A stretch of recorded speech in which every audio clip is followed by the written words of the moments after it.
सूर्याने आग ओकायला सुरुवात केल्याने राज्यात तापमानाचा वणवा पेटलाय। नंदुरबार कृषी विज्ञान केंद्रात राज्याचे यंदाच्या हंगामातील उच्चांकी 46.5 अंश तापमानाची नोंद झाली आहे।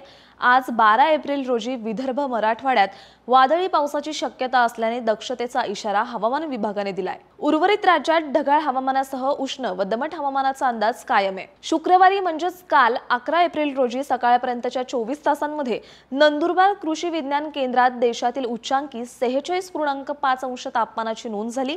अकोला येथे 43 अंशापेक्षा अधिक, तर मालेगाव, चंद्रपूर, अमरावती, धुळे, जळगाव आणि नागपूर येथे 42 अंशापेक्षा अधिक, तसंच छत्रपती संभाजीनगर, परभणी, भंडारा, गडचिरोली, वाशिम आणि यवतमाळ येथे 41 अंशापेक्षा अधिक तापमानाची नोंद झाली।